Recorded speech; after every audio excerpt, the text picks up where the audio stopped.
Is question number 17. This is exercise 12.4. फिर इसके बाद हम 12.5 के कुछ मेथड्स हैं उनको डिस्कस करते हैं.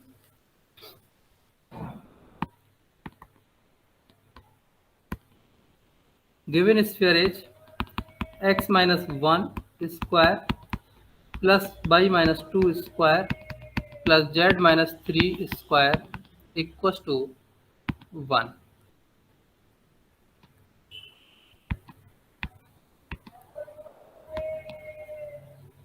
सो अगर मैं इसका ग्राफ बनाना चाहूँ तो इसका ग्राफ इजीली बनाया जा सकता है.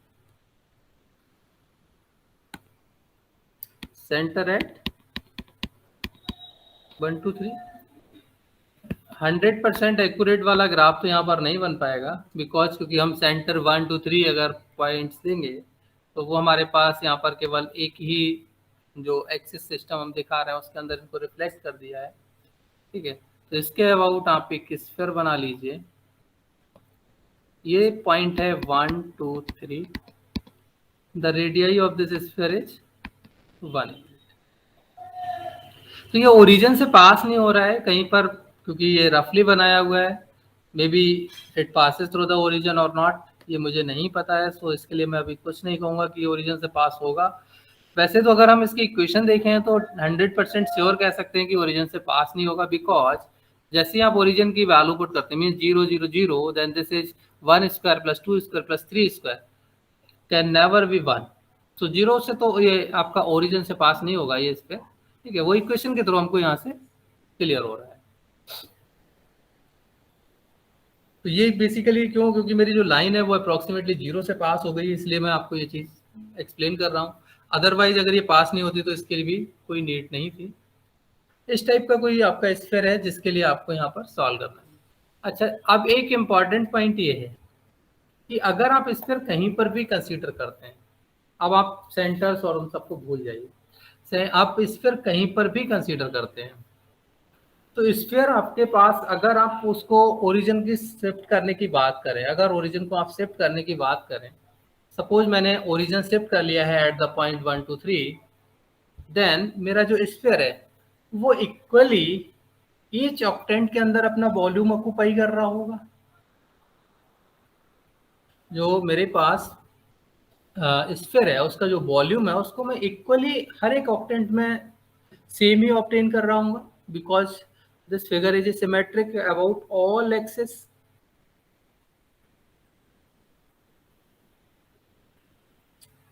इज इट क्लियर और नॉट?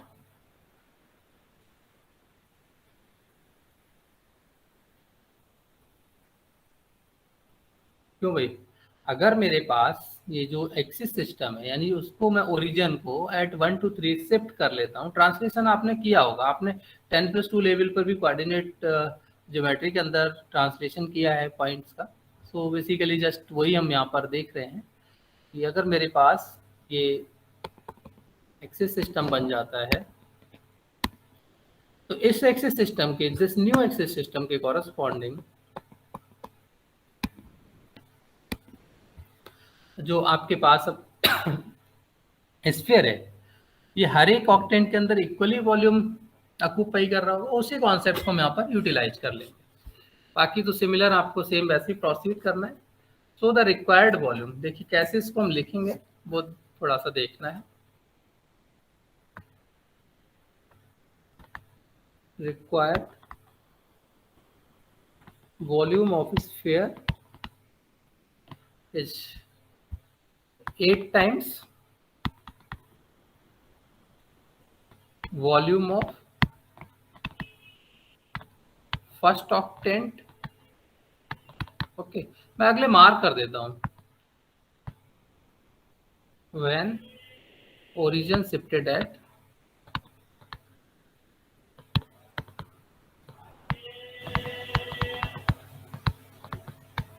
अगर ये नहीं होगा तो आप एक्सेस के अबाउट नहीं कह सकते. आप एक्सेस सिस्टम ये जो ऑक्टेंट है फिर वो वर्ड यूज नहीं कर सकते. ठीक है, सो अब मैं किसी एक ऑक्टेंट का वॉल्यूम फाइंड आउट करने की कोशिश कर रहा हूं और जो ओरिजिन है उसको 1 2 3 पर एज्यूम कर रहा हूँ, जो ऑलरेडी आपकी इक्वेशन में गिवन है आपके पास 1 2 3 पर। सो कंसीडर द रीजन, जैसे आप इसको सॉल्व करते आए सेम उसी प्रोसीजर को मैं फॉलो कर रहा हूँ। Consider the region as Z simple, ठीक है। सो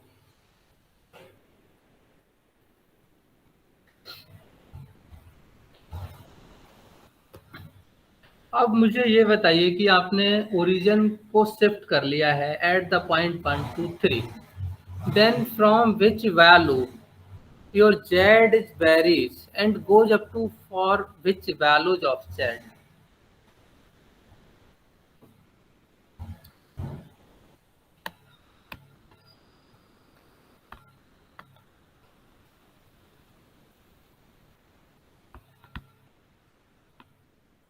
भाई आपके पास अगर ये ओरिजिन मैं अलग बना रहा हूं, ये वाला सेगमेंट है, ठीक है।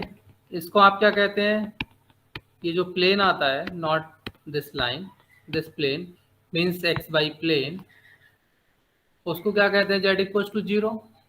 जब आपके पास सेंटर्स एट ओरिजिन होते हैं, लेकिन इस बार हमारे पास सेंटर एट ओरिजिन नहीं है, ये है पॉइंट 1 2 3 पर। तो हमारे पास जो z इक्वल टू 0 है वो कहाँ पर है, z माइनस 3 पर है। सो z कहाँ से स्टार्ट हो रहा है, बेसिकली z स्टार्टेड फ्रॉम 3। तो यहाँ पर जो हमारा केस है इसमें हम z इक्वल टू 0, जिसको एक्स वाई प्लेन कहते थे, वो अब z इक्वल टू 0 से ना चल के कहाँ से स्टार्ट होगा, for this particular case z equal to 3 and this goes up to this curve, this surface. तो हम इसको यहाँ पर इसी तरीके से मार्क करते हैं, from 3 to the value z equal to 3 plus under root 1 minus x minus 1 square plus, sorry this is not plus, this is minus y minus 2 square। ये समझ आ रहा है नहीं भाई?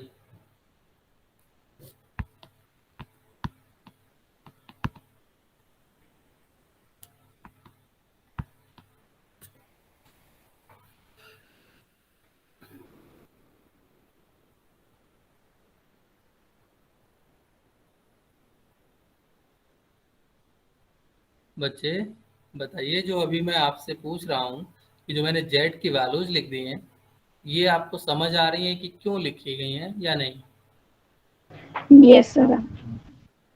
अगर आप ओरिजिन को शिफ्ट नहीं कर रहे हैं, ठीक है, आप उसको नहीं मान रहे हैं कि जो आपका ओरिजिन है वो z माइनस 3 पर है, तब फिर ये वैल्यूज लिखने में आपको प्रॉब्लम आएगी। सो जस्ट हम जस्ट लाइक जैसे हमारे पास सेंटर एट ओरिजिन होता था, उसमें हम z इक्वल टू 0 जो फर्स्ट ऑक्टेंट के अंदर अगर हम बॉन्डेड वॉल्यूम की बात करें, उसके लिए लोअर बॉन्डिंग सरफेस कंसीडर करते थे, हमने यहाँ पर भी z इक्वल टू 0 ही कॉल किया है, बट हम शिफ्ट कर चुके हैं origin at the point 1 2 3। So what is the z component is 3, यानी हमने ओरिजिन शिफ्ट कर लिया है z इक्वल टू 3 पर।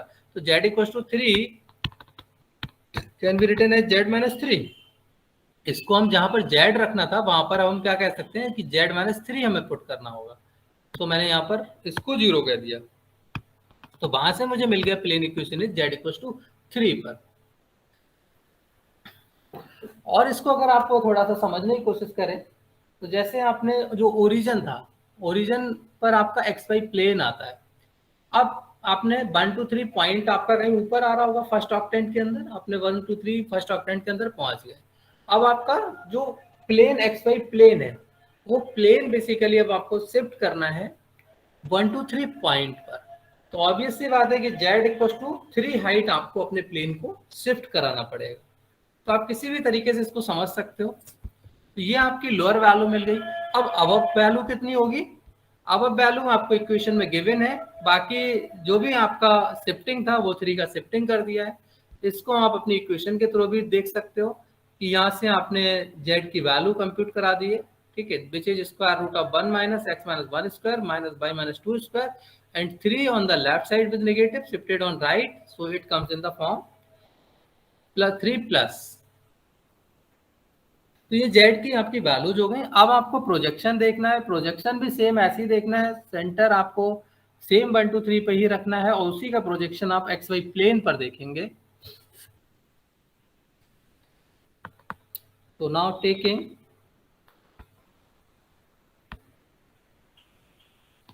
projection of solid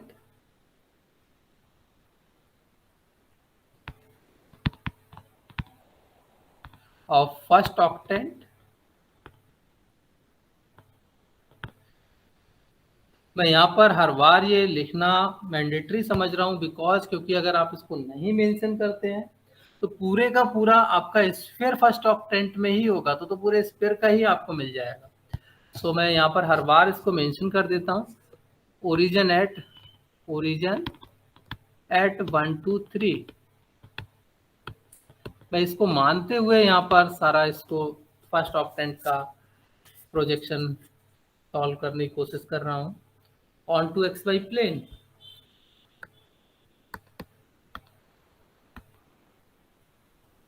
अगर आप रियल में देखें तो आपके पास x पे मिनिमम 1 है, तो जो x का पॉइंट है, ठीक, x एक्सिस पर आप ओरिजिन के नियर अबाउट पहुंच जाएंगे.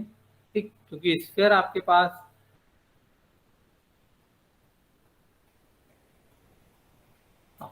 जो स्फीयर है उसको आप ड्रॉ कर सकते हो.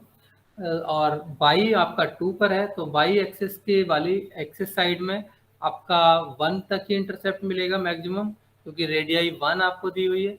z पर आपको मैक्सिमम 2 का नेगेटिव वाला साइड, नेगेटिव वाले की बात कर रहा हूँ, पॉजिटिव वाले में तो 1 और एड ऑन हो जाएगा तो वो आपको मिल जाएगा. तो वो अगर आप देखना चाहें तो पूरे का पूरा स्फीयर आपका फर्स्ट ऑक्टेंट में हो गया. और जब फर्स्ट ऑक्टेंट में ही आपका सारा आ गया तो फिर हम ये जो डिस्कशन कर रहे हैं कि इसका प्रोजेक्शन वो कहीं ना कहीं फिर पूरी तरह से करेक्ट नहीं होगा. फिर तो होल ऑफ स्फीयर का प्रोजेक्शन आपको एक्स वाई प्लेन चाहिए होगा. हम सिर्फ बात कर रहे हैं अभी इसके शिफ्टिंग के थ्रू. तो एक्स वाई प्लेन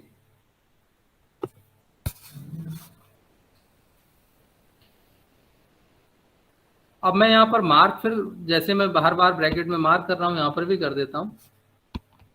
तो यहाँ पर फिर से मार्क कर रहा हूँ not on X Y plane.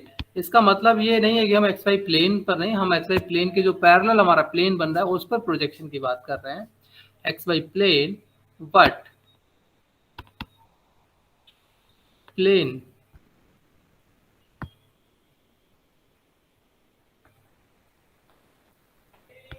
parallel to xy plane at which z minus 3 is 0, that is at z equals to 3. इस पर हमें प्रोजेक्शन देखना है. तो सिंपली अब z माइनस 3 को आपको 0 पुट कर देना है तो आपके पास जो इक्वेशन है वो आपको प्रोजेक्शन प्रोवाइड कर देगी. So this is x minus 1 whole square plus y minus 2 whole square equals to 1, and we need to find the projection only of the first octant. So मैं यहाँ पर draw कर रहा हूँ, that is the part of this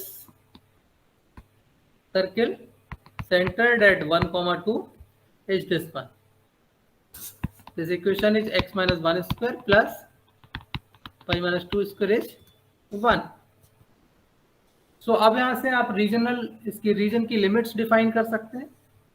now considering vertically simple,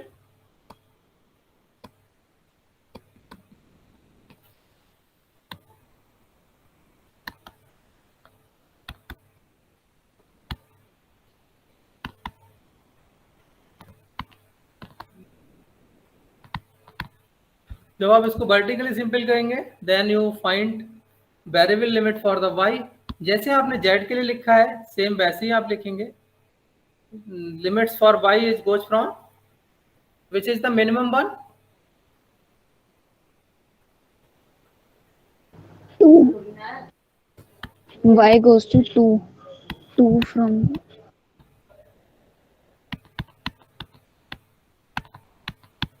okay, positive वाला ही केवल लिया है। एंड x गोज फ्रॉम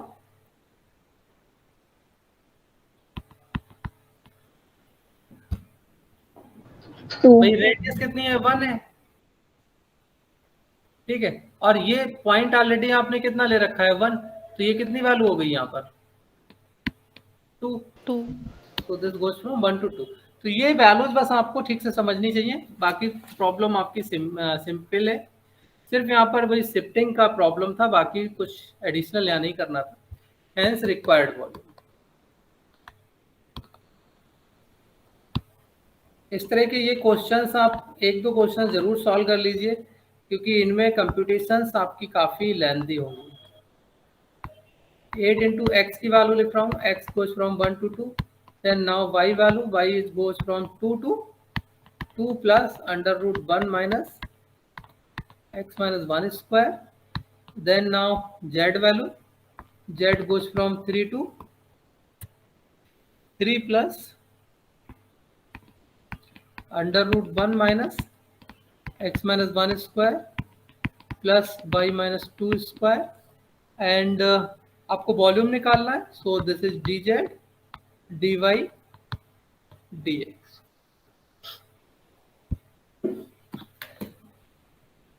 तो अगर ये सेंटर आपके जीरो हो जाते हैं तो ऑटोमेटिकली आप इसमें जितना भी एडिशनल टर्म आ रहा है, अगर आप 2 को भी देखें तो कितना हो जाएगा, ये 1 + 1 हो जाएगा, तो जितना भी एडिशनल वाला आपका है वो सारा हटा दीजिए, तो आप सिंपली देख पा रहे होंगे कि इस तरह की प्रॉब्लम हमने ऑलरेडी डिस्कस की हुई है।